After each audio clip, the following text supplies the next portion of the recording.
memory there, we maybe understand something, just a vague memory of it. But then maybe 10 days or 2 weeks later, somebody again mentions this or reads that shloka. We remember that. And that is for him proof that in that nirvikalpa state, there is language. Without language, we could not remember that. We could not remember that. He would also argue that this is also, the language also permeates a deep sleep as well. Deep sleep also. In the sleep that there is no awareness. It is only that in that state, the objective world is missing. But when we wake up, somebody asks us, how did you sleep? Oh, I slept very well, and I feel happy. Therefore, there is some kind of subtle presence of language even there. So for him, the language is ever present on all aspects of existence. In that nirvikalpa state, in the waking state, or when we think about something internally, when we analyze something, the language must be there. This is very important, elemental to understand Bhartṛhari's point. Now, if the language and the word and knowledge, language and knowledge are so closely related, then are they identical, or are they similar, or are they different, or what is the situation here? Bhartṛhari, he actually always quotes other schools, how they think about this, what is their view, but he presents his own also, and for him, essentially there is no difference, there is no separation. Their words and language are the same. And then there is one more shloka a verse I want to read, and then try to explain it. That would lead us in one direction. To understand actually what is the word itself. What is the word itself? So he writes, Vagrupata chet utkramet avabodhasya shashvati na prakashaha prakasheta sahi pratyavamarshini. So he says, if chet is avabodhasya, of the knowledge, this is genitive case, this is sambandha, relationship. So if this knowledge is this shashvati, this eternal relationship between the knowledge and this vak and speech, utkramet is to disappear. That would happen. Na prakashaha prakasheta sahi pratyavamarshini. The second part of this verse is not very clear. And the commentary also does not really explain it very well. Not really. So in recent years there has been a lot of, last maybe 20, 30 years, a lot of research done on this subject. And so many people, in order to understand this verse, then go to another school that emerged after Bhartṛhari in 8th, 9th, 10th, 11th century AD, called Kashmiri Shaivism.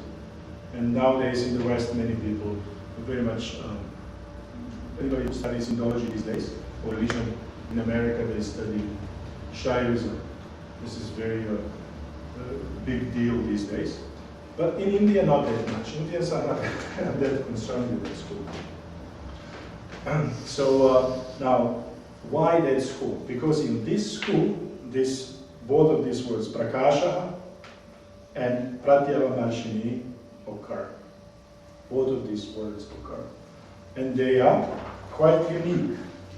Before that, in Indian philosophy, we had different explanation of what reality actually is. And the most dominant was that of Shankaracharya, the Advaita Vedanta school. According to that school, that Brahman, that supreme reality again, that Brahman is eternal, immortal, but inactive. And so the question arises, how can something that is inactive create? How can that, Shankaracharya explains that by postulating Maya. Maya means illusion.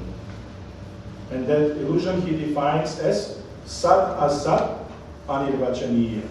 As that it cannot be expressed. It is non-expressible, and it is of the nature of Sat and Asat. It is of the nature of existence, and it is real, and it is also not real. Shankaracharya says it is real because while it lasts, it is real. But at the end of when the knowledge, one gains knowledge, then it is not, it disappears, it becomes. But this new view, this new view of Prakasha Vimarsha, it was quite a revolutionary view, actually, developed by the Tantras, the school of Tantras. Now, what does this mean? What does Prakasha and Vimarsha mean? So here we have the word Pratyavarsha, but this is just another derivation of the same root. Mrsh, root mrsh. And so they use all of these words, Vimarsha, Pratyavarsha, Abhimarsha, Amarsha, Paramarsha. So the meaning is the same. So, and now this reality, this school began maybe 6th or 7th century, beginning from 6th or 7th century, and it was revolutionary because it was two in one reality. It was two in one reality. It was quite unique, quite different. It attempted to describe the nature of reality in this way. Now, what is Prakasha and what is Vimarsha?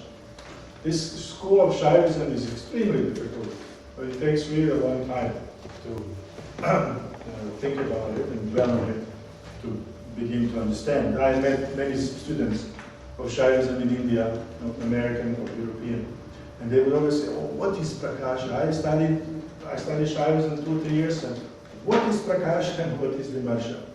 It is not very easy to understand. And a lot of research has been done in the last 20, 30 years. In particular, I want to mention Professor Sanderson, Alexis Sanderson from Oxford University. He's most definitely a leading scholar on Shaivism.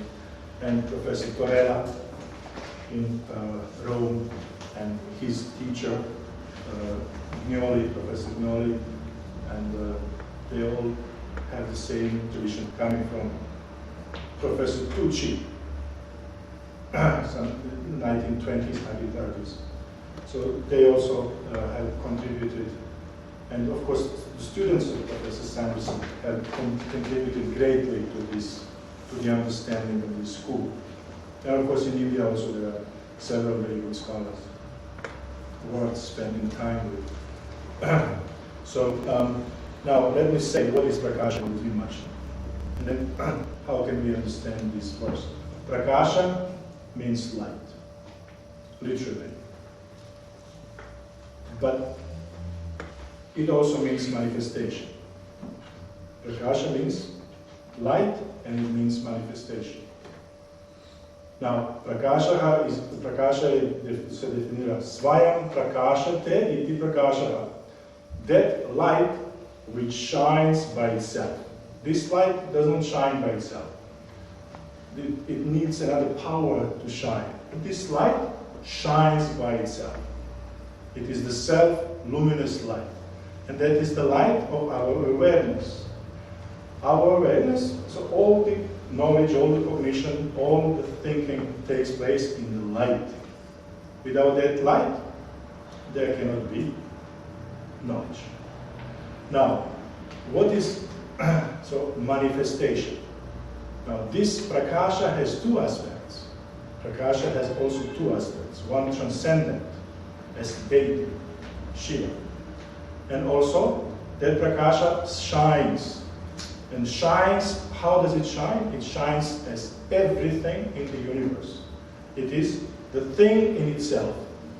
Prakasha is presentation. Prakasha, that light that shines by itself, presents itself. How does it present itself? It